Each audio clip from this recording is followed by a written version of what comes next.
আসসালামু আলাইকুম প্রিয় ইবিআইবাসী, আমি আন্তরিকভাবে দুঃখ প্রকাশ করে ক্লাসটা শুরু করতেছি যে স্টুডিও সংকট এবং টেকনিক্যাল এররের কারণে ক্লাসটা অনেকক্ষণ পর শুরু করা লাগতেছে।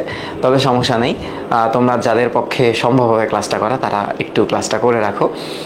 যেহেতু রুটিনের বাইরে একটা ক্লাস হচ্ছে, তো সবাইকে পাওয়াটা, উপস্থিতিটা আসলে সম্ভব হবে না। তো আমি একটু দেখি সবকিছু ঠিকঠাক আছে কিনা। সবকিছু ঠিকঠাক থাকা আসলে এখানে থাকবে বলে আশা করি। আমি যেটা দেখতে পাচ্ছি সবাইকে পাওয়াটা, হ্যাঁ, এখানে সবকিছু ঠিকঠাক আছে এবং ফ্রেমিং থেকে শুরু করে সবকিছু ঠিক আছে। তোমরা আজকে আমরা মূল নাটকের কি কি পড়ছি একটু দেখো তো। এখন পর্যন্ত যদি আমরা পড়াটাকে দেখার চেষ্টা করি, আমরা জানি যে এই নাটকের অঙ্কের সংখ্যা, অঙ্ক আছে কয়টা বলো তো? অঙ্ক আছে 4টা, তাই তো? 4টা। আচ্ছা, এবং দৃশ্য আছে 12টা। তো আমরা কতটুকু পড়ছি খেয়াল করলে বা একটু লক্ষ্য করো যে আমরা প্রথম অঙ্ক পড়ছি যখন, প্রথম অঙ্ক, হ্যাঁ, প্রথম অঙ্কের 3টা পার্ট কিন্তু আমরা খুব ভালো মতো পড়ছি। মনে আছে? প্রথম অঙ্কের 3টা পার্ট। আচ্ছা, 3টা দৃশ্য আমরা খুব ভালো মতো পড়ছি।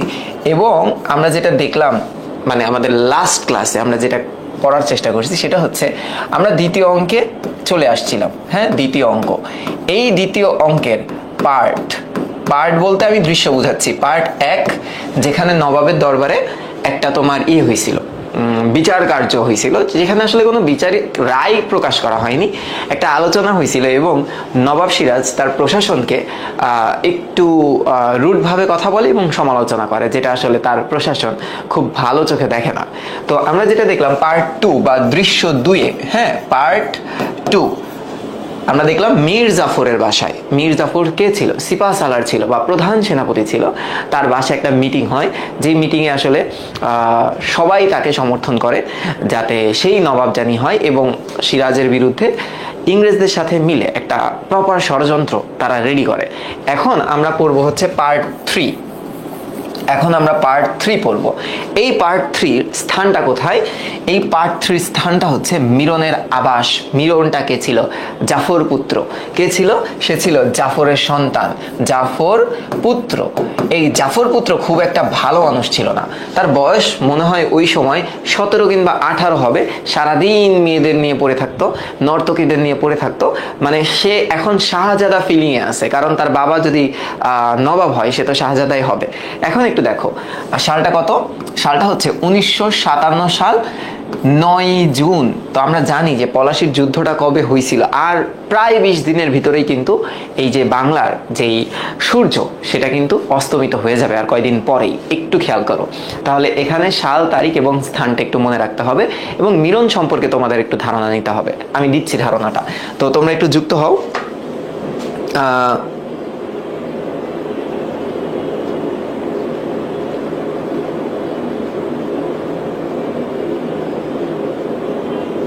এবার একটু আসো, এখানে আমরা একটু ক্যারেক্টার সম্পর্কে জানার চেষ্টা করি। এখানে যে যে ক্যারেক্টারগুলো আছে দেখো, প্রথম তোমরা জানো যে তোমাদের একদম শেষে ক্যারেক্টারগুলো আছে। এই ক্যারেক্টারগুলোর ভিতরে আজ যারা যারা আসবে তারা কারা আসলে? তারা কারা? এই যে মিরন, এই মিরন সম্পর্কে তোমাদের একটু জানতে হবে। আগে একটু জানাই দিই, বিশ্বাসঘাতক মীর জাফরের ছিল 3টা পুত্র। হ্যাঁ, 3টা পুত্র। দেখো, যার ভিতরে প্রথম জনের নাম হচ্ছে মিরন, মেজ জনের নাম হচ্ছে নাজমুদ্দৌলা, আর শেষ জনের নাম হচ্ছে সাইফুদ্দৌলা। এখন নামের সাথে দৌলা আছে দেখে তোমরা আবার মনে করো না তার সাথে আসলে কি বলে নবাব সিরাজউদ্দৌলার কোনো সম্পর্ক আছে। খালি এই ক্যারেক্টারটা আমাদের এই রচনার জন্য ইম্পর্টেন্ট। হ্যাঁ, এই রচনার জন্য ইম্পর্টেন্ট। এখন একটু খেয়াল করো, মিরন পিতার মতোই দুশ্চরিত্র, ব্যভিচারী। এখন ব্যভিচারকে একটু আগে হুজুর ক্লাস নিচ্ছে, সে ভালো জানে এই ব্যভিচারকে। এই দুশ্চরিত্র, তার ক্যারেক্টার খুবই খারাপ। ব্যভিচারী মানে সে কোনো নারীর প্রতি লয়াল না, বুঝছো? তারপর কি নিষ্ঠুর, ষড়যন্ত্রকারী। বয়স কিন্তু অনেক কম। মীর জাফরের সঙ্গে অন্যান্য বিশ্বাসঘাতক রাজ অমাত্য মানে হচ্ছে যারা মন্ত্রী ছিল তাদের যোগাযোগ এর কাজ করতেন হচ্ছে মিরন।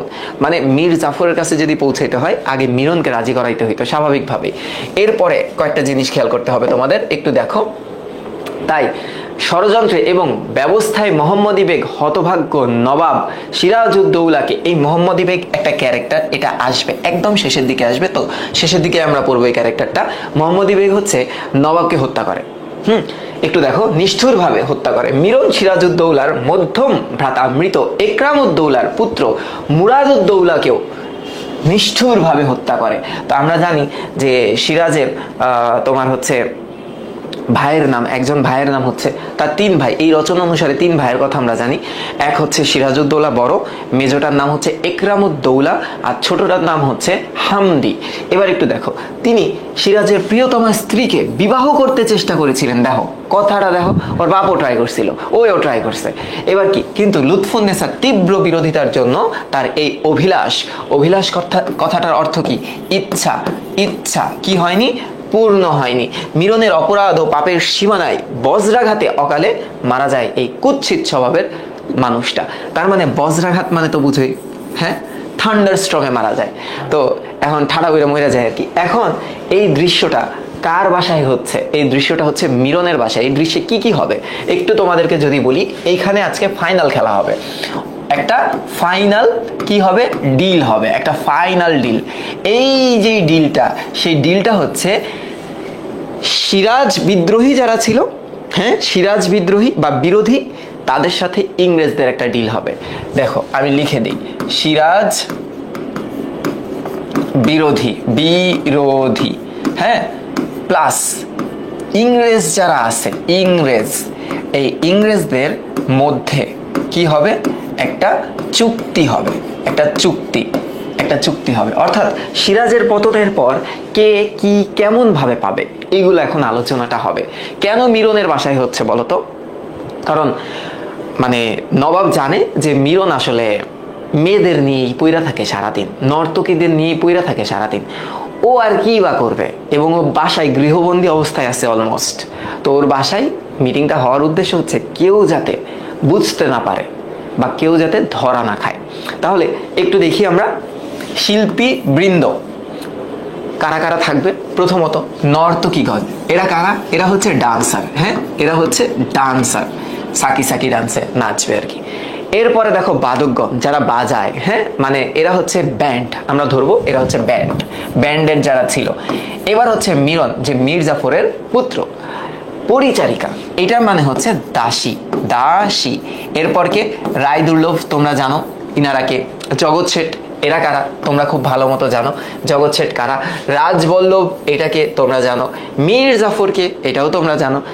ওয়ার্ডসকে, ওই যে কাশিমবাজার কুঠিরের যে মানে প্রতিনিধি ছিল, সে যাকে অ্যারেস্ট করা হয়েছিল, মনে আছে?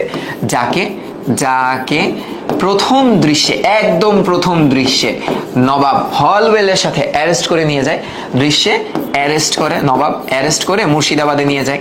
আচ্ছা, ক্লাইভ, এই পর্বে ক্লাইভ আসবে, যেই ক্লাইভটা পরবর্তীতে আমরা তাকে লর্ড ক্লাইভ হিসেবে চিনি, বাট সে কর্নেল ক্লাইভ, যেই আসলে মূল হোতা, এবং তার সম্পর্কে কিন্তু আইডিয়া গত ক্লাসে আমি দিছিলাম। এখন দেখো, রক্ষী এবং নবাবের পক্ষে মোহনলাল এবং মীর মর্দান ছিল, আমরা জানি দুইজন মাত্র, তার ভিতরে মোহনলাল অন্যতম। হ্যাঁ, দেখো শুরু করলাম, তোমরা সবাই রেডি? বলো তো।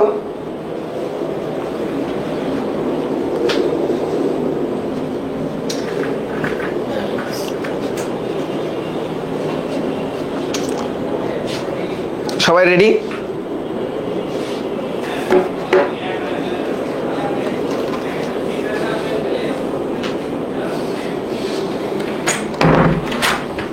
ওকে, দেখো, খেয়াল করো কি বলতেছে। মিরন তো একটু নোংরা ক্যারেক্টারের মানুষ।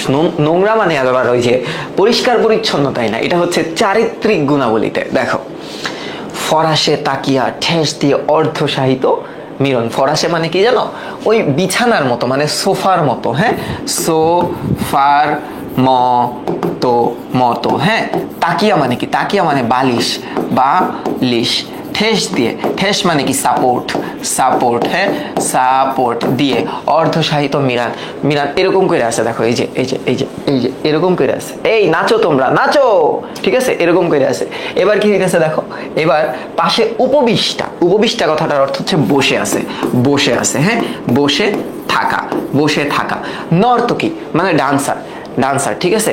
নর্তকী হাতে ডান হাত সমর্পিত, এই যে ডান হাত সমর্পিত, নর্তকী আমার হাতটা নিয়ে আসে ধরো, এরকম, ঠিক আছে। এবার একটু দেখো মিরন, চিন্তা করো মিরন হচ্ছে সানি ভাই, ঠিক আছে। এই গল্পে মিরন হচ্ছে কে? এই গল্পের মিরন হচ্ছে সানি ভাই, ঠিক আছে, সানি ভাই, ওকে, ঠিক আছে। এবার একটু দেখো, ধরো আমরা চিন্তা করি অপর নর্তকী নৃত্যরত, এক হাতে এক নর্তকী হাত ধরে রয়েছে, আরেক নর্তকী নাচতেছে, ঠিক আছে, এমন এমন করে নাচতেছে। এবার কি হয়েছে দেখো, নৃত্যের মাঝে মাঝে সুরামত্ত মিলানের উল্লাস ধ্বনি, সুরামত্ত মানে ওই যে পাগলের মতো বলি না, আরে কি সুন্দর নাচো তোমরা নাচো, এরকম করতেছে। হ্যাঁ, এবার দেখো মিলন বলছে সাবাস, বহুত খুব, বহুত খুব, তোমরা আছো বলেই তো বেঁচে থাকতে ভালো লাগে। চিন্তা করো সানি ভাই কথাটা বলতেছে, ঠিক আছে। এখন হ্যাঁ, ঠিক আছে, এখন একটু দেখো, এখন দেখো নর্তকী নাচের ফাঁকে এক টুকরো হাসি ছুড়ে দিল মিরনের দিকে, এক টুকরো হাসি আবার ছুড়ে দেয় কেমনি, এমনি ছুড়ে দিছে। সানি ভাই আবার নিচে মন খুলা আহ, ঠিক আছে। এবার কি হলো দেখো, পরিচারিকা কামরায় এসে চিঠি দিল মিরনের হাতে, পরিচারিকা মানে একটা দাসী। সেটা পরে বিরক্ত হলো মিরন, তবু পরিচারিকাকে সম্মতির সূচক ইঙ্গিত করতেই সে বেরিয়ে গেল। পাশে উপবিষ্টা নর্তকী মিরনের ইঙ্গিতে কামরার অন্যদিকে চলে গেল। পরে অল্প পরেই ছদ্মবেশধারী এক ব্যক্তিকে কামরায় পৌঁছে দিয়ে পরিচারিকা চলে গেল। তার মানে তার সাথে দেখা করতে কেউ আসছে। হ্যাঁ, তার সাথে দেখা করতে আসছে। হ্যাঁ, দেখা করতে এসেছে কেউ। কে আসছে একটু খেয়াল করি। হ্যাঁ, কে আসছে তার সাথে দেখা করতে? দেখো কে আসছে, দেখা করতে আসছে কে? রায় দুর্লভ। ওকে, রায় দুর্লভ ছদ্মবেশে আসছিল দেখা করতে।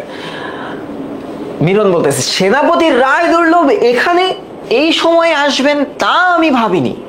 এখন রায় দুর্লভ বলতেছে কেন, আমাকে আপনি নৃত্যগীতের সুধারসে একেবারেই নিরাসক্ত বলে ধরে নিয়েছেন? কথাটার অর্থ হচ্ছে যে আমার সাথে কি নাচ গান যায় না? আমার সাথে কি নাচ গান যায় না? হ্যাঁ, যায় না, এরকম করতেছে যে আপনি ভাবছেন আমি এখানে কখনো আসতে পারি না, আমার তো ভালো লাগে। এবার কি বলতেছে দেখো, মিলন বলতেছে তা নয়, তবে আপনি যখন ছদ্মবেশে হঠাৎ এখানে উপস্থিত হয়েছেন তখনই বুঝেছি প্রয়োজন জরুরি, তাই সময় নষ্ট করতে চাইলাম না। মানে কাম টু দ্য পয়েন্ট, ঠিক আছে, যে জলদি বলুন, কাম টু দ্য পয়েন্ট, ভালো কথা। এবার কি বলতেছে দেখো, রায় দুর্লভ দুদণ্ড সময় নষ্ট করে একটু আমোদ প্রমোদিতা হতো। অহরহ অশান্তি আর অব্যবস্থার মধ্য থেকে জীবন বিস্বাদ হয়ে উঠেছে, কারণ সিরাজের নজরদারি বেড়েছে। কারণ কি? কারণ হচ্ছে সিরাজের নজরদারি কি হয়েছে? বেড়েছে। হ্যাঁ, সিরাজ প্রচুর নজরদারি করতেছে। আচ্ছা, কিন্তু একজন নর্তকীকে দেখি, এই নর্তকী আপনি পেলেন কোথায়? এর সাথে তো আমিও একটু ইটিস পিটিস করছিলাম, আবার আপনিও তার সাথে ইটিস পিটিস করতেছেন। এরা আসলে কেমন ক্যারেক্টার তোমরা বুঝতে পারতেছো? আচ্ছা, একে যেন এর আগে কোথায় দেখেছি মনে হচ্ছে। সে যাক, হঠাৎ আপনার এখানে বৈঠকের আয়োজন, তাও খবর পেলাম কিছুক্ষণ আগে। মানে সে বলতেছে আপনি মিটিং কল করছেন কেন? হ্যাঁ, একটা মিটিং কল করেছেন, হ্যাঁ, মিটিং কল করেছেন, আপনার নিবাসে মিটিং, আর আমিও তো এই মিটিং এরই একজন অংশীদার। হ্যাঁ, একটু আগে আমি জানতে পারলাম। এখন মিলন কি বলতেছে দেখো, মিলন বলতেছে আমার এখানে না করে উপায় কি? মোহনলালের গুপ্তচর জীবন অসম্ভব করে তুলেছে। আচ্ছা, এই প্রশ্নটা এমসিকিউর জন্য পড়বা, যে মোহনলালের গুপ্তচর কার জীবন, হ্যাঁ, কার জীবন কি করছে? অসম্ভব করে তুলছে। আমার বাসগৃহ অনেকটা নিরাপদ। কারণ কি? কারণ মোহনলাল জানে আমি নাচ গানে মশগুল থাকতেই ভালোবাসি। মানে সন্দেহ কম হবে। এখানে যদি মিটিং করা হয় তাহলে সন্দেহ করবে না কেউ, ঠিক আছে, কেউ সন্দেহ করবে না। এবার একটু দেখো,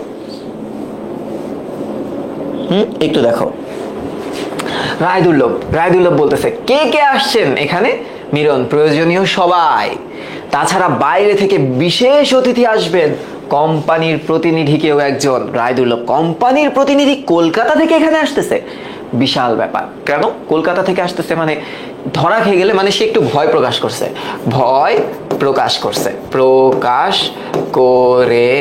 হ্যাঁ, মিরন তিনি কাশিম বাজার থেকে আসবে, তো কাশিম বাজার থেকে কে আসবে? কাশিম বাজার থেকে যদি কেউ আসে তবে ওয়ার্ডস হবার কথা, ওয়ার্ডস হবার কথা, তাই না? ওয়ার্ডস হবার কথা। আচ্ছা, এখন রায়দুল্লভ বলতেছে সে যা হোক, আলোচনায় আমি থাকতে পারবো না, কারণ আমার পক্ষে বেশিক্ষণ বাইরে থাকা নিরাপদ না, কারণ সে তো মন্ত্রী পর্ষদের লোকজন।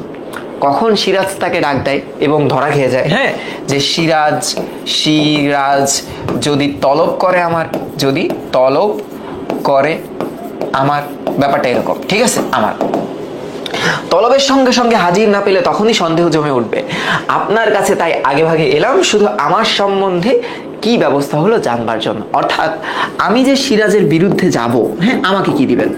আমি যে বিরুদ্ধে যাচ্ছি, বিরুদ্ধে যাব, হ্যাঁ, আমাকে কি দিবেন? আমাকে কি দিবেন? হ্যাঁ, এবার মিরন কি বলতেছে দেখো। মিরন, আপনার ব্যবস্থা তো আগে থেকেই পাকা, তবে সিরাজের পতন হলে আব্বা হবেন মসনদের মালিক, মানে কি নবাব হবেন, নবাব হবেন। আর কাজেই সিপাহসালারের পদ আপনার জন্য একেবারে নির্দিষ্ট। সিপাহসালার মানে কি প্রধান সেনাপতি, তাই না? হ্যাঁ, একটা সুপ্রিম লিডার। এটা কে ছিল? আগে ছিল জাফর, আগে আগে ছিল জাফর। এখন হবে কে? এখন হবে রায়দুল্লভ। এটা একটু মনে রাখতে হবে এমসিকিউর জন্য। রায়দুল্লভ, আমারও দাবি তাই, তবে আর একটা কথা, চারিদিকের অবস্থা দেখে যদি বুঝি যে আপনাদের সাফল্যের কোনো আশা নেই, তাহলে কিন্তু আমার সহায়তা আশা করবেন না। মানে ও আসলে এখানে একটা সেফ গেম খেলতে চায়, সেফ গেম খেলতে চায়, বুঝছো? যে মানে যদি এমন সিচুয়েশন হয় যে তোমার কোনো কারণে নবাবের পাল্লাটা ভারী হয়ে যায়, তখন সে বলতেছে কি জানো? তখন সে বলতেছে যে তখন আমার থেকে হেল্প পাবেন এই আশা করবেন না, আমি নিজেকে বিপরীত ফেলতে পারবো না। মিরন ঈষৎ বিস্মিত হয়ে, মানে কি একটু অবাক হয়েছে, হ্যাঁ, একটু অবাক হয়েছে, বিস্মিত হয়ে, কি ব্যাপার, আপনাকে কিছুটা আতঙ্কিত মনে হচ্ছে, ভয় পাচ্ছেন কেন? রায়দুল্লভ, আতঙ্কিত নই, কিন্তু দ্বিধাগ্রস্ত হওয়াটা কি স্বাভাবিক নয়? কারণ আপনাদের জয়টা তো শিওর না, হ্যাঁ, আপনারা আপনারা যে জিতবেন, হ্যাঁ, তা তো কি, তা তো শিওর না। তাহলে যদি হেরে যান আমার কি হবে? চারদিকে শুধু অবিশ্বাস আর ষড়যন্ত্র, এর ভেতরে কর্তব্য ঠিক করাই দায় হয়ে উঠেছে। মানে বুঝে উঠতে পারছি না কি করব, বুঝে উঠতে পারছি না, হ্যাঁ, কি করব এমন একটা সিচুয়েশনে আছে। পরিচারিকা, মেহমান মানে কি লোক এসেছে, বাইরে থেকে লোকজন আসা শুরু হয়েছে, বাইরে থেকে লোক আসা, হ্যাঁ, আসা কি হয়েছে? শুরু হয়েছে।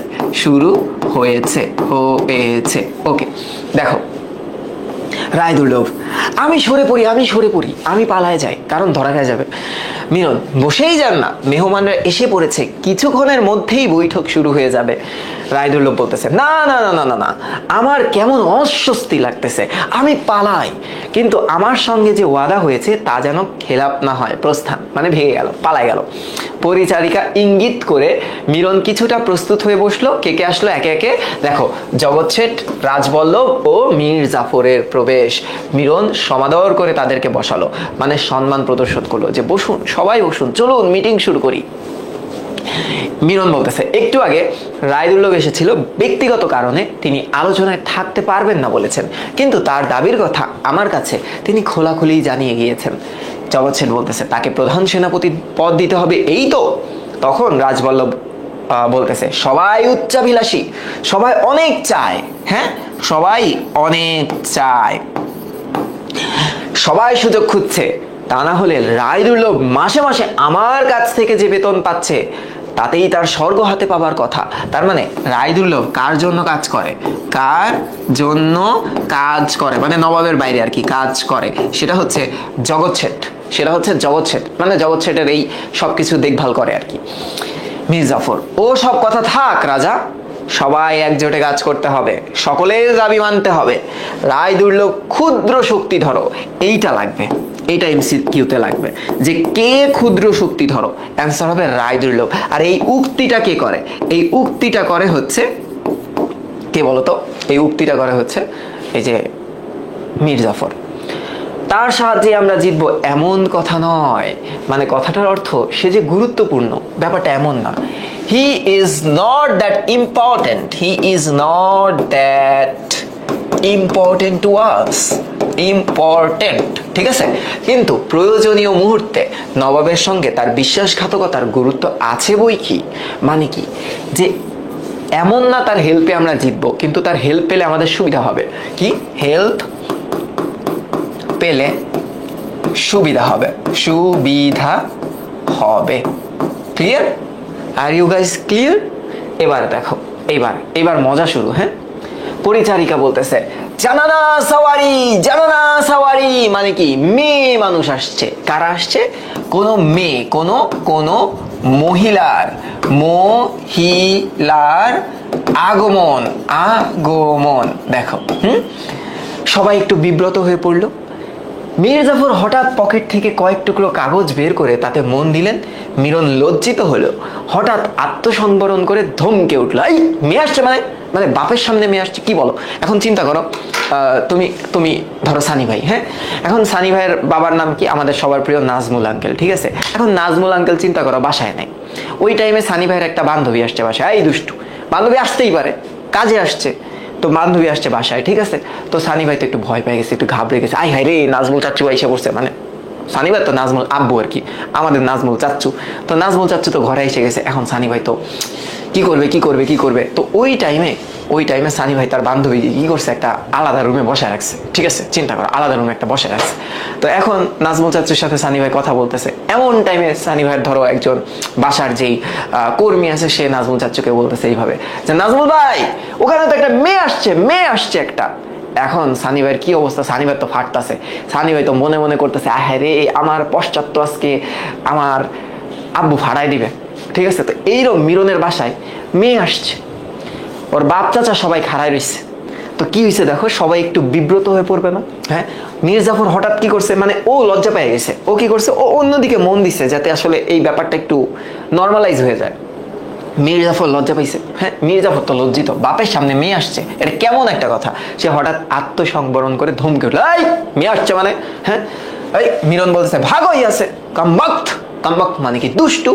এবার রাজবল্লভ ইঙ্গিতপূর্ব হাসি হেসে, রাজবল্লভ কিছু মানুষ থাকে না, কিছু মানে খোঁচা মারার মানুষ থাকে, হ্যাঁ যাও না একটু দেখা করে আসো, তোমারই তো বান্ধবী, হ্যাঁ চট করে দেখে আসো, আত্মীয়রাই কেউ হবে হয়তো,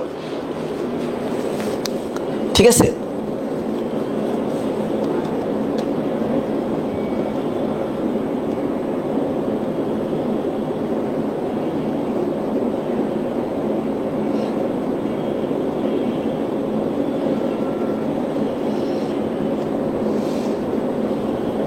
ওকে ওকে, এবার একটু দেখো। হ্যাঁ, এবার একটু দেখো। আচ্ছা ভালো কথা, এবার কি হলো দেখো, এবার কি হলো। ওকে, সুযোগ পেয়ে তৎক্ষণাৎ মিরন বেরিয়ে গেল। অভাবিত পরিবেশ এড়াবার জন্য জগৎ শেঠ নতুন প্রসঙ্গের অবতারণা করছে। অভাবিত মানে কি, এই পরিবেশটা যে হবে এটা কেউ কল্পনা করেনি, বুঝছো? মানে এরকম যে হবে, এরকম যে সবাই লজ্জা পেয়ে যাবে, এরকম সে কল্পনা করেনি। মানে সে এখন টপিকটাকে চেঞ্জ করতে চাচ্ছে, বুঝছো? এবার কি হলো একটু দেখো। জগৎ শেঠ বলতেছে আজকের আলোচনায় উমিচাঁদ অনুপস্থিত। উমিচাঁদ কি? উমিচাঁদ কিন্তু ওকে কেউ কালকে ওঠেও বলছে, ওকে পারফেক্ট স্কাউন্ডেলও বলছে, ওর অনেকগুলাই আছে, মানে ও দোমুখী। কিন্তু তাকে বাদ দিয়ে আর কোম্পানির সঙ্গে তো চুক্তি স্বাক্ষর সম্ভব না। মানে আজকে তো একটা ডিল হবে, এখানে তো একটা ভালো রোল প্লে করছে এই যে তোমার কি, এই উমিচাঁদও কিন্তু এখানে একটা ভালো রোল প্লে করে, কারণ ইংরেজদের সাথে যে মিডলম্যান হিসেবে কাজ করে এইটা কিন্তু এই উমিচাঁদ ছিল। দেখো মির জাফর হঠাৎ যেন পরিবেশের খেই ধরতে পেরেছেন। আরে বাপরে, একেবারে কালকে উঠে, এই কালকে উঠে কে, কাল সাপটা কি, এটা হচ্ছে উমিচাঁদ। উমিচাঁদ, এটা এমসিকিউতে পড়বা, এমসিকিউর জন্য পড়বা। তার দাবি তো সকলের আগে, তা না হলে দ্বন্দ্ব মানে কি, সুযোগ। হ্যাঁ, সুযোগ পেরোতেই সমস্ত খবর পৌঁছে যাবে নবাবের দরবারে। মানে এই উমিচাঁদ কেমন ছিল, ও নবাবের কাছে ইংরেজদের খবর বলে দেয়, ইংরেজদের কাছে নবাবের খবর বলে দেয়। মনে হয় কলকাতায় বসেই সে চুক্তি স্বাক্ষর করে দেবে। দুজন মহিলা সহ উল্লসিত মিরান কামরায় ঢুকলো। মানে মিরান আবার মহিলা নিয়ে ঘরে ঢুকেছে, আয় হ্যাঁ রে বাপের সামনে মাইয়া নিয়ে এসে, তা আবার দুইটা, হাসতে হাসতে হা হা হা বাবা মেয়ে নিয়ে আসছি, মেয়ে। কি মেয়ে নিয়ে আসছে একটু দেখো। মিরন বলতেছে এরাই জানানা সাওয়ারি, এরাই আমার সেই মহিলা মেহমান। হ্যাঁ, রমণীর ছদ্মবেশ ত্যাগ করে ওয়াটস ও ক্লাইভ মিরন বেরিয়ে গেল। এখন এই যে দেখো রমণী, রমণী মানে তো নারী, তাই না? রমণী মানে কি? রমণী মানে তো নারী। ছদ্মবেশ ত্যাগ করলেন ওয়াটস আর ক্লাইভ, তার মানে এই দুই মহিলা হচ্ছে ওয়াটস আর ক্লাইভ। যখন ধরো চিন্তা করো, এরা তো দুশ্চরিত্রের লোক না, মেয়ে নিয়ে আসছে, ওদের মনে তো খুশি হয়ে গেছে, আজকে তো ফুর্তি হবে, ডান্স হবে। এখন হুট করে যদি মানে বোরখাটা খুইলা দেখে দুইটা দামড়া দামড়া পোলা, তাইলে কেমন লাগবে বলো তো? আচ্ছা যাই হোক, এবার কি বলতেছে? ওয়াটস বলতেছে, ওয়াটস বলতেছে sorry to disappoint you gentleman, are you surprised. মানে দেখো, ওরা তো মেয়ে সাইজে আসছে, ঠিক আছে? মানে আপনারা কি মেয়ে আশা করছিলেন? কথাটা এরকম হবে যে আপনারা আপনারা কি, হ্যাঁ আপনারা কি আসলে আসলে মেয়ে আশা করে বসেছিলেন? মেয়ে আশা করেছিলেন? হ্যাঁ ছিলেন। আচ্ছা, এবার কি বলতেছে? মির্জাফর, ও তারপর বলতেছে উনি রবার্ট ক্লাইভ। এবার মির্জাফর বলতেছে সসম্ভ্রমে উঠে দাঁড়িয়ে, কর্নেল ক্লাইভ আসছে, মানে আগে কখনো দেখা করেনি। হ্যাঁ, আবার কর্নেল ক্লাইভ আসছে, এটা তো বিপদ। এটা কি? এটা তো বিপদ, ধরা খেলেই তো কট, ঠিক আছে? দেখো ক্লাইভ বলতেছে আর ইউ সারপ্রাইজড, অবাক হলেন। মানে ইংলিশে বলতে হবে তো, ঠিক আছে? আমি তো কর্নেল ক্লাইভ আর কি, ইংলিশে কথা বলবো এখন থেকে। হ্যাঁ, অবাক হলেন আপনারা? হ্যাঁ, মির্জাফর অবাক তো হবারই কথা, এই সময় এভাবে এখানে আসা খুবই বিপজ্জনক, কারণ কোথায় গুপ্তচর লুকায় থাকে? গুপ্তচর লুকিয়ে লুকিয়ে কি থাকেন? গুপ্তচর লুকিয়ে থাকেন। এবার কি হয়েছে দেখো, ক্লাইভ কি বলতেছে? ক্লাইভ বলতেছে দেখো, ওকে হ্যাঁ, ক্লাইভ বল বিপদ, কার বিপদ? জাফর আলী খান, আমার না আপনার। মানে ও কিন্তু এখানে একটা খোঁচা দিছে, বুঝছো? ও একটা খোঁচা দিছে, খোঁচা। বিপদটা আসলে কার? আমি তো বাইরের মানুষ এবং আমি তো বাটপার।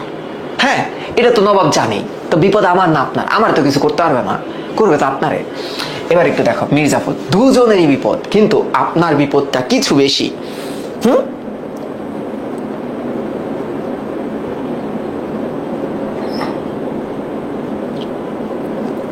ওকে, বিপদটা কি? বিপদটা আপনার বেশি। এখন কি বলতেছে মির্জাফর? দেখো দুজনেরই, তবে আপনার কিছুটা বেশি। ক্লাইভ বলতেছে আমার কোনো বিপদ নাই, আমার বিপদ হতেই পারে না, তাছাড়া বিপদ ঘটাবে কে? যে আপনারা তো সবাই এই জায়গায়, হ্যাঁ বিপদটা করবে কে? যে আপনারা আপনারা আপনারা তো সবাই সবাই এখানে এখানে, বিপদটা করবে কে? জগৎ তখন বলতেছে কেন নবাবের গুপ্তচরের হাতে কখনো পড়নি? এখন ক্লাইভ বলতেছে নবাবকে আমার, সরি এখন ইংলিশে বলতে এক্সেন্টে কথা বলতে হবে, নবাবকে আমার কোনো ভয় নেই, কারণ সে আমার কিছুই করতে পারবে না। এখন রাজবল্লভ বলতেছে কেন পারবে না? গাল ফুলিয়ে বড় বড় কথা বললেই সব হয়ে গেল নাকি? তুমি এখানে একা এসেছ, তোমাকে ধরে বস্তাবন্দি করে হুলো বিড়ালের মতো পানা পুকুরে দু চারটে চুবনি দিতে বাদশাহের ফরমান জোগাড় করতে হবে নাকি? যে তোমার থেকে আমি কি দিল্লির সম্রাটের ফরমান নিয়ে আসবো, মানে আদেশ নিয়ে আসতে হবে নাকি? নবাব এসব করবে না, নবাব সরাসরি তোমাকে হুলো বিড়ালের মতো বস্তাবন্দি করে পানি পুকুরে ছেড়ে দিবে। আগে যখন বিড়াল বা কুকুরের উৎপাত অনেক হতো, তখন কি হতো? বস্তার ভিতরে বিড়াল বা কুকুরকে আটকে রেখে অনেক দূরে রেখে আসতো, যাতে ঘুরে ফিরে সে আর ঘর খুঁজে না পায়, ঠিক আছে? তো এখন রাজবল্লভ এই কথাটা বলছে। এখন ক্লাইভ একটা মজার কথা বলছে, দেখো I do not understand your hulu business, what is this? হ্যাঁ, but I am sure Nawab can cause no harm to us, যে আমাদের কোনো ক্ষতি করতে পারবে না, আমাদের কোনো কোনো ক্ষতি ক্ষতি সাধন করতে পারবে না, করতে পারবে না, ঠিক আছে ডান। এবার কি বলতেছে দেখো জগৎছেদ, ভগবানের দিব্যি কর্নেল সাহেব তোমার বড় বেহারা, তোমরা বড় বেহায়া। ওই সেদিন কলকাতায় যা মার খেয়েছো, এখন তার ব্যথা বলার কথা না, এরই ভেতরে এত দেমাগ দেখাচ্ছ, এত দেমাগ দেখাচ্ছ। এত দেমাগ কিভাবে দেখাচ্ছ তোমরা? হ্যাঁ, এবার কি বলতেছে দেখো ক্লাইভ, দেখো শেঠজি এক আধবার এমন হয়েই থাকে। তাছাড়া রবার্ট ক্লাইভের সঙ্গে এখনো যুদ্ধ হয়নি, যখন হবে তখন তোমরা এর ফল দেখবে। মানে ওই টাইমে যখন হচ্ছে নবাব তোমার কলকাতা অ্যাটাক করে একদম প্রথম দৃশ্যে, তখন তো রবার্ট ক্লাইভ ছিল। তো সে বলতেছে আমার সাথে যুদ্ধ করছো আমার টিম মেম্বারদের সাথে, আমাদের মতো পাওয়ারফুল সৈনিক তখন ছিল না, আর তোমরা কি বলতেছো না বলতেছো, চুপ থাকো। বলো তো এতটুকু বুঝছো কিনা?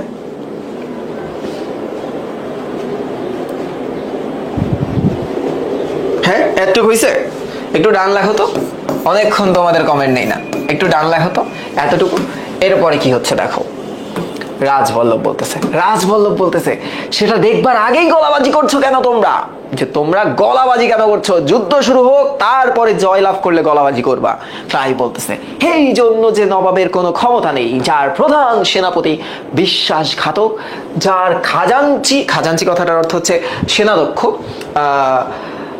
দেওয়ান, আমির, ওমরা সবাই প্রতারক, তার কোনো ক্ষমতা থাকতে পারে না। তবে হ্যাঁ, আপনারা ইচ্ছে করলে আমাদের ক্ষতি করতে পারেন। মানে বলতেছে যে আমি নবাবকে কেন ভয় পাবো, নবাবকে ভয় পাওয়ার কারণটা কি? কারণ তার নিজের লোকজনই তো ভালো না। নিজের লোকেরাই তো ভালো না, রাই তো কি ভালো না, তা আমার ভয় পায় লাভ কি? হ্যাঁ, এবার কি বলতেছে রাজবল্লভ, হ্যাঁ আমরা আপনার ক্ষতি করব কেন? এখন ক্লাইভ বলতেছে হোয়াই নট, আপনারা সব পারেন। আজ নবাবকে ডোবাচ্ছেন, কাল আমাদের পথে বসাবেন, তা নাকি বিশ্বাস করা যায়? আমি বরং নবাবকে বিশ্বাস করতে পারি, কিন্তু আপনাদের করতে পারি না। কেন? কারণ নবাব কাউকে তো ঠকায় নাই। নবাব কি ঠকাইছে কাউকে? হ্যাঁ, নবাব তো ঠকায় নাই কাউকে। ঠকাইতেছে কারা? আপনারা ঠকাইতেছেন। সো আপনারা রিস্কি, আজকে আমাকে হেল্প করতেছেন, কালকে যদি আরেক পক্ষ আসে তাকেও হেল্প করতে পারেন। ঠিক আছে?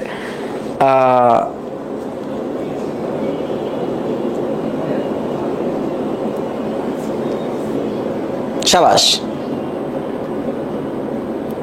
Very good. হ্যাঁ, এবার একটু দেখো, এই পর্বটা অনেক বড়, কিন্তু এই পর্বটা অনেক মজার। ঠিক আছে, এবার দেখো মির্জাফর বলতেছে এই সব কথার জন্য কি আমরা এখানে হাজির হয়েছি? আমরা এখানে কিসের জন্য হাজির হয়েছি? ক্লাইভ বলতেছে সরি মিস্টার জাফর আলী খান, হ্যাঁ একটা জরুরি কথা আগেই সেরে নেওয়া যাক। উমিচাঁদ এ যুগের সেরা বিশ্বাসঘাতক। দেখো উমিচাঁদকে সেরা বিশ্বাসঘাতক বলছে কে? এটা এমসিকিউর জন্য পড়বা, তাকে বলছে হচ্ছে ক্লাইভ। আর কালকেও টেকে বলছে মীর জাফর আলী খান। হ্যাঁ, আর হচ্ছে তোমার ক্ষুদ্র শক্তিধর রায় দুর্লভ কে বলছে? মীর জাফর বলছে। এবার একটু দেখো, আমাদের প্ল্যানের কথা সে নবাবের কাছে জানিয়ে দিয়েছে। কলকাতা অ্যাটাকের সময় তার যা ক্ষতি হয়েছিল নবাব তা কম্পেনসেট করতে চেয়েছে। স্কাউন্ডেলটা আবার এক নতুন অফার নিয়ে আমাদের কাছে এসেছে। মানে দেখো ওই টাইমে নবাবের থেকে ক্ষতিপূরণটা সে নিয়ে নিছিল, যে তার যত ক্ষতিপূরণ হয়েছে। কারণ ওই টাইমে ইংরেজদের খবর নবাবকে বলে দিছিল হচ্ছে উমিচাঁদ, তো উমিচাঁদের উপর খুশি হয়ে নবাব তার ক্ষতিপূরণটা দিছিল আর কি। এখন কি বলতেছে দেখো মীর জাফর, দেখো এই যে উমিচাঁদ কি দাবি করছে, উমিচাঁদের দাবি সম্পর্কে এখন একটু জানবো আমরা। উমিচাঁদের দাবি সম্পর্কে ধারণাটা দেখো। সে কি বলছে দেখো, আমি শুনেছি সে আরো 30 লক্ষ টাকা চায়। তখনকার 30 লাখ টাকা মানে বোঝো এখন একটা বুর্জ খালিফা হয়ে যাবে। একটা না দুইটা হইব, দুইটা না তিনটা হইব বুর্জ খালিফা। ওই টাইমের 30 লাখ টাকা। হ্যাঁ, এখন কি বলতেছে ক্লাইভ, এবং তাকে অত টাকা দেওয়ার মতো পজিশন আমাদের নাই। থাকলেও আমরা তাকে দেব না, কারণ সে একটা বিশ্বাসঘাতক। কেন দেব? Why 30 lakhs of rupees is no joke, যে এটা কোনো মজা না। হ্যাঁ, এত টাকা তাকে কিভাবে দিব? এটা কোনো মজা না, এত টাকা দিতে পারবো না। এখন দেখো রাজবল্লভ বলতেছে, কি বলতেছে, কিন্তু উমিচাঁদ যেরকম ধরিবাজ তাতে তো হয়তো ওরকম কিছু ষড়যন্ত্র করতে পারে। আমাদের যাবতীয় গুপ্ত খবর তো তার জানা, মানে তারা সবাই একটু সচকিত অবস্থায় আছে, কোন সময় কি করে ফেলায় উমিচাঁদ। এখন ক্লাইভ বলতেছে ডোন্ট ওয়ারি রাজা, উমিচাঁদ অনেক বুদ্ধি রাখে, but Clive is no less, যে আমিও বোকা না। হ্যাঁ, কি বলতেছে যে আমিও বোকা বোকা না, এই তোমাকে এমনি অ্যাকসেন্ট দিয়ে পড়াইতে যে এখন কোন সময় আম্মু কয়ে উঠবো রাইতের বেলা, এই কি রে বাপ খাবি না, তখন আম্মুরে কি কম, হ্যাঁ আম্মু আমাকে এইভাবে বলো না, আমি এখন খাবো না, তখন তো আম্মু আমার দুই গালে দুইটা থাবর মারবো, ঠিক আছে।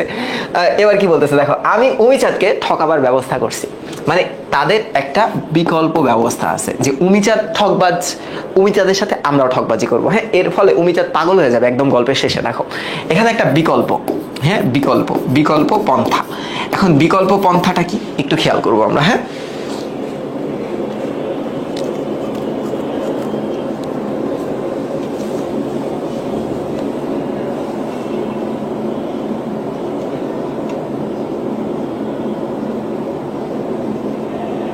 নাও এখন উমিচাঁদ কি বলবে দেখো, সরি মির্জাফর কি ব্যবস্থা, ক্লাইভ বলতেছে দেখো ধুঠো দলিল হবে, ধুঠো, ঠিক আছে, আসল দলিলে উমিচাঁদের কোনো রেফারেন্স থাকবে না, নকল দলিলে লেখা থাকবে সে নবাব হেরে গেলে কোম্পানি উমিচাঁদকে 30 লক্ষ টাকা দেবে।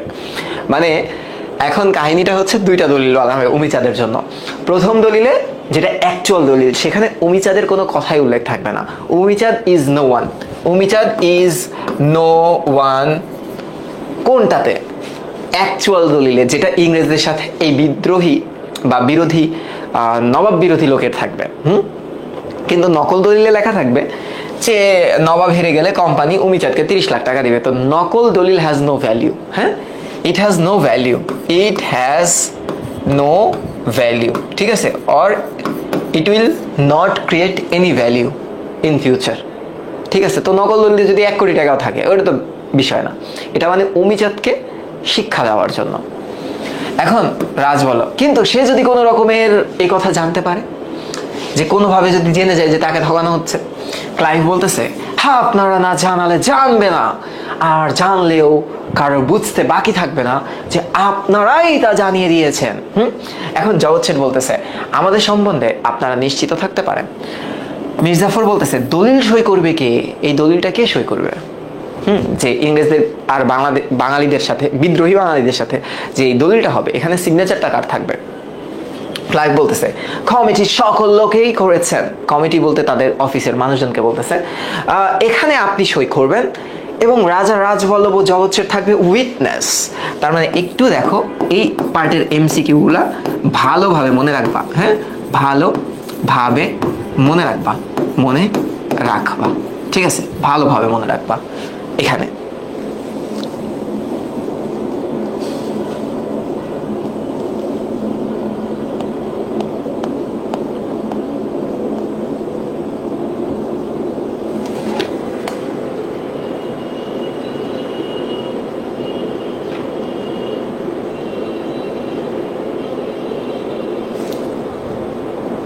ওকে,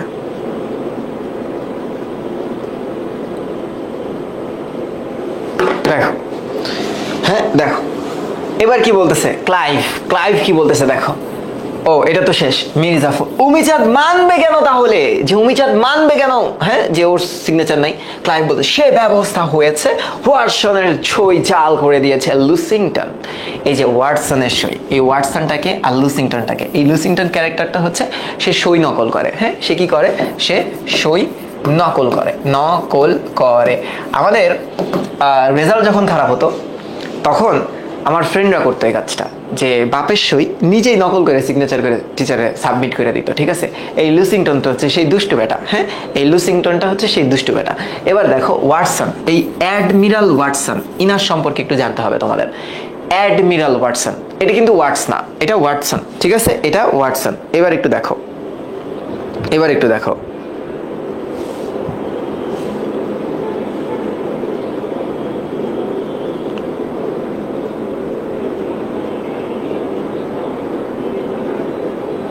ঠিক আছে, এই দেখো, একটু দেখো, আর বেশিক্ষণ নাই, একটু খেয়াল করো, হ্যাঁ, একটু খেয়াল করো। আমি তোমাদেরকে কই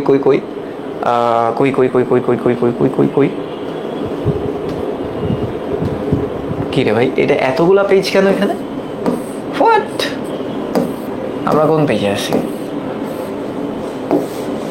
আচ্ছা ডাবল আসছে, সমস্যা নাই, একটু খেয়াল করো।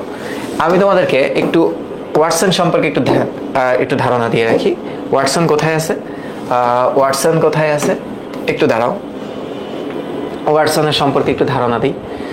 তোমাদের বইতেই আছে Watson. Watson where is Watson? Watson किधर गया? ए वाटसन तुम कहाँ गया? इधर हमरा पास आ जाओ, ठीक है आ जाओ।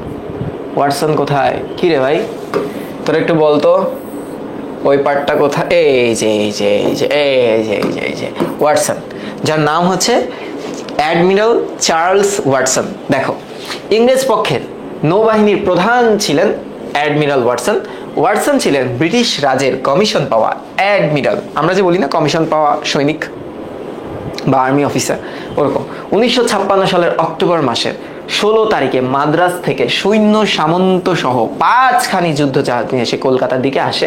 কলকাতায় তখন ছিল নবাব সিরাজউদ্দৌলার দখলে, আর ইংরেজ ফলতা অঞ্চলে পালিয়ে যান। ইংরেজদের হয়ে যুদ্ধ করার জন্য ক্লাইভের সঙ্গে যুক্ত হন ওয়াটসন। 15 ডিসেম্বর ক্লাইভ ও ওয়াটসনের সেনাবাহিনী কলকাতায় পৌঁছায়। নবাবের ফৌজদার মানিকচাঁদকে তাড়িয়ে দিয়ে ইংরেজরা কলকাতা দখল করে ফেলে। ওয়াটসন হলেন কোম্পানির সিলেক্ট কমিটির মেম্বার। এইটা একটু লাগবে এমসিকিউর জন্য। এমসিকিউর জন্য ওয়াটসন মনে মনে ক্লাইভের ক্ষমতাকে তুচ্ছ জ্ঞান করতেন, মানে ক্লাইভকে ওরকম পাত্তা দিতেন না, কারণ ক্লাইভ তো কর্নেল আর সে নৌপক্ষের প্রধান অ্যাডমিরাল। কই একটা কর্নেল আর কই নৌবাহিনীর প্রধান।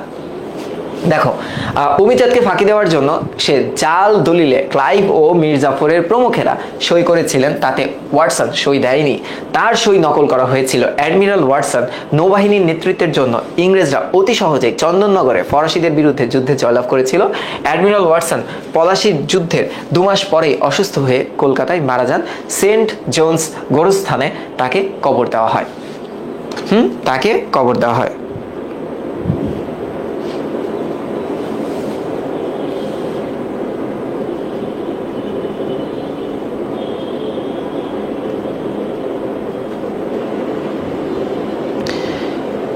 ক্যারেক্টার যুবরাজ। যুবরাজ হচ্ছে লুসিংটন, ঠিক আছে, ও জাল সই করে, ঠিক আছে, ও হচ্ছে লুসিংটন।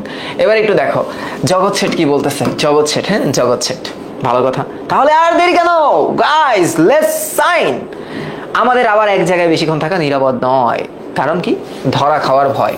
ধরা খাইলেই কট, ধরা খাবার ভয়, ঠিক আছে। ওকে দেখো ক্লাইভ, অফ কোর্স দলিল দুইটাই রেডি আছে, শুধু সই হয়ে গেলেই কাজ মিটে যাবে।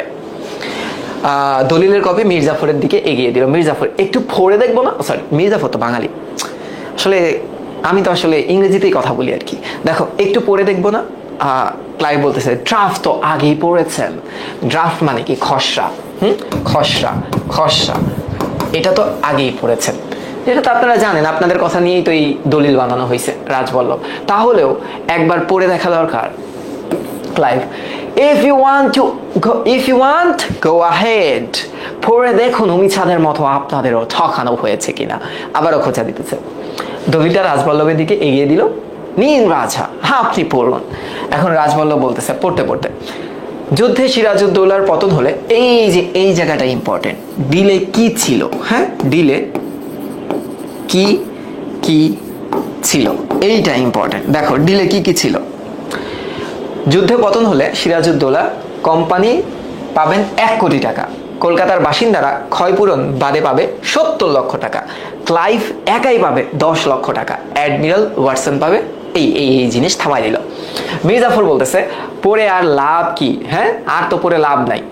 রাজবল্লভ, এখন আর কিছু লাভ নেই, কিন্তু ভাবছি নবাবের তহবিলে দুবার লুট করলেও 3 কোটি টাকা পাওয়া যাবে কিনা, কারণ তারা যে টাকাগুলা ভাগ করবে এই টাকাগুলো তো নবাবের তহবিলের টাকা, এই টাকা তো তাদের কাছে মজুদ নাই, ওই টাকাগুলাই ভাগ হবে আর কি। এখন কি বলতেছে দেখো মীর জাফর, বড় দেরি হয়ে যাচ্ছে, আসুন দস্তখত করে ফেলি। দস্তখত মানে কি? সাইনিং। হ্যাঁ সাইনিং করে ফেলি। রাজবল্লভ, এই দলিল অনুসারে সিপাহসালার শুধু মসনদে বসবেন, কিন্তু রাজ্য চালাবেন কোম্পানি। দেখো ধইয়া ফেলাইছে কিন্তু। ক্লাইভ একটু বিরক্ত হয়েছে।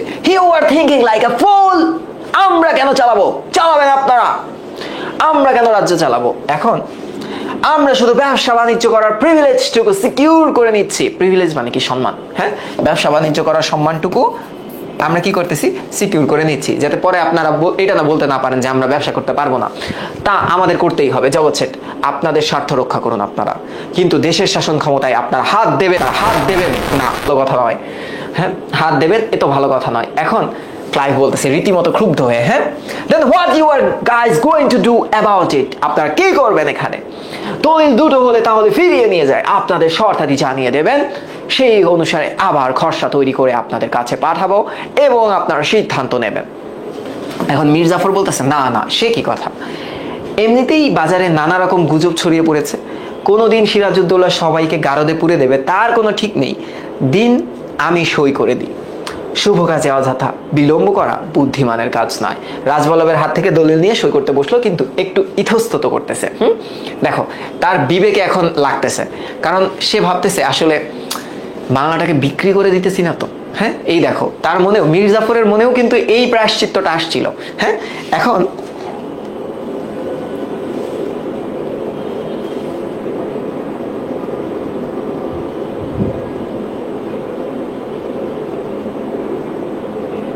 এবার একটু দেখো, এবার মীর জাফর কি বলতেছে দেখো, বুকের ভেতর হঠাৎ কেঁপে উঠলো, গান হইতেছে, চিন্তা করো, গান হচ্ছে বুকের ভেতরে কম্পন, বাইরে কোথাও মরা কান্না শুনতে পাচ্ছেন শেঠজি?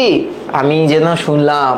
ক্লাইভ বলতেছে উচ্চ হাসি এসে, বিদ্রোহী সেনাপতি, হা হা হা, অথচ সো কাওয়ার্ড, এত ভীতু, হ্যাঁ, আবার নিজেকে বিদ্রোহী বলে। এবার কি বলতেছে দেখো, রাজবল্লভ, নানা প্রকারের দুশ্চিন্তায় আপনার শরীর মন দুর্বল হয়ে পড়েছে, ও কিছু না, ভয় পেন না। মীর জাফর, তাই হয়তো মীর জাফর, কিন্তু রাজবল্লভ যেমন বললেন সবাই মিলে সত্যি আমরা বাংলাকে বিক্রি করে দিচ্ছি না তো? ক্লাইভ, ও হোয়াট ননসেন্স, আমি জানতাম খাওয়ারদের ওপর কোনো কাজের জন্যই ভরসা করা যায় না, তাই বিপদের ঝুঁকি নিয়ে দলিল সই করাতে নিজে এসেছি, একা ওয়ার্ডসকে পাঠিয়ে নিশ্চিত তো থাকতে পারিনি, এখন দেখছি আমার অনুমান অক্ষরে অক্ষরে সত্যি। আরে বাংলা আপনাদেরই থাকবে, রাজা হয়ে আমরা কি করব? আমরা চাই টাকা, আপনাদের কোনো ভয় নেই। You are sacrificing the Nawab and not the country, যে আপনারা নবাবকে স্যাক্রিফাইস করে দিচ্ছেন, দেশকে না। দেশের জন্য দেশের নবাবকে আপনারা সরিয়ে দিচ্ছেন, কারণ সে অত্যাচারী, সে থাকলে দেশের কল্যাণ হবে না। এইবার দেখো কি হয়েছে, মীর জাফর বলতেছে আপনি ঠিক বলেছেন, আমরা নবাবকে সরিয়ে দিচ্ছি, সে আমাদের সম্মান দেয় না। দলিলে সই করলো, নেপথ্যে করুণ সঙ্গীত, নেপথ্যে মানে পাশ থেকে, হ্যাঁ, পাশ থেকে, বা ঘোষণা হচ্ছে পাশ থেকে করুণ সঙ্গীত চলতে থাকলো। হ্যাঁ, জগৎ শেঠ এবং রাজবল্লভ সই করলো। ইনারা কি ছিল বলতো? উইটনেস। ইনারা কি ছিল? উইটনেস। ঠিক আছে, ক্লাইভ, দ্যাটস অলরাইট, আমরা এমন কিছু করলাম যা ইতিহাস হবে। You have done a great thing, a great thing. Clive এবং ওয়াটস আবার নারীর ছদ্মবেশে নীল এবং সবাই বেরিয়ে গেল। অন্যদিকে মিরন প্রবেশ করছে। এখন মিরন কি বলতেছে দেখো, হা হা হা, আর দেরি নেই, হাততালি দিতেই পরিচারিকার প্রবেশ। আগামীকাল যুদ্ধ, আগামীকাল যুদ্ধ, জানিস আগামী পরশু কি হবে? আগামী পরশু আমি শাহজাদা মিরন হব, শাহজাদা, হা হা হা হা, সানি ভাই কইতেছে আর কি। তারপর একদিন বাংলার নবাব রক্ষী আসছে। এখন একজন রক্ষী এসে বলতেছে, হুজুর সেনাপতি মোহনলাল এসে উঠছে, সেনাপতি মোহনলাল। আয় হায়, মিরন আতঙ্কিত হয়ে, মোহনলাল, মোহনলাল এখানে কিভাবে আসবে? ঠিক আছে, এবার কি হয়েছে? মোহনলাল, শুনলাম আজ থেকে ভারী জলসা হচ্ছে, বহু গণ্যমান্য লোক উপস্থিত আছেন, তাই খোঁজ নিতে এলাম। মিরন, সেনাপতি মোহনলাল, আপনার দুঃসাহসের সীমা নেই, আমার প্রসাদে কার অনুমতিতে আপনি এখানে এসেছেন? মোহনলাল, প্রয়োজন মতো যে কোনো জায়গায় যাওয়ার অনুমতি আমার আছে, সত্য বলুন এখানে গুপ্ত ষড়যন্ত্র হচ্ছিল কিনা? মিরন, মিথ্যা অপবাদ দিচ্ছেন সেনাপতি, জানেন এর ফলে কি হবে, কি ভয়ানক হতে পারে? নবাবের সঙ্গে আব্বার সমস্ত গোলমাল সেদিন প্রকাশ্যে মিট হয়ে গেছে, মানে ওই যে কোরআন শরীফ ছুঁয়ে যেদিন নিয়ে করলো। নবাব তাকে বিশ্বাস করে সৈন্য পরিচালনার ভার দিয়েছেন, আর আপনি এসেছেন আমাদের বিরুদ্ধে ষড়যন্ত্র অপবাদ দিতে। আমি এখনই আব্বাকে নিয়ে নবাবের প্রসাদে যাব, এই অপমানের বিচার হওয়া দরকার। মোহনলাল, প্রতারণার চেষ্টা করবেন না। তলোয়ারিটা বাইর করছে, হ্যাঁ, তলোয়ারিটা বাইর করছে। আমার তলোয়ারটা কই? কে জানি মাইরা দিছে, শাহেদ মনে মাইরা দিছে।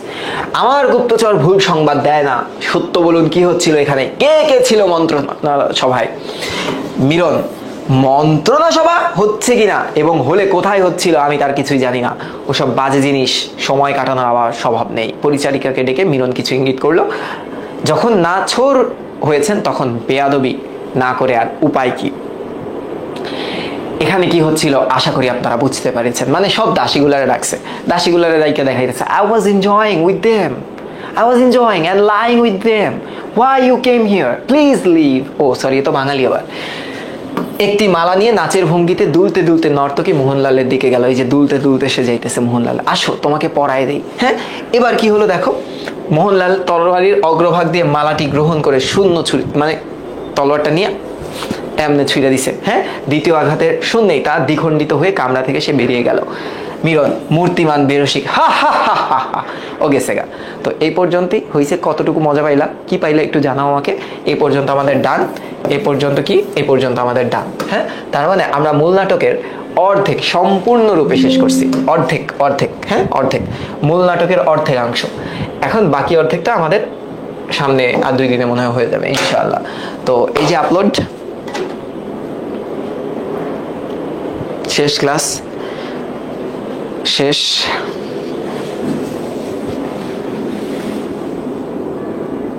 গলাটা গেছে রে আজকে আমার।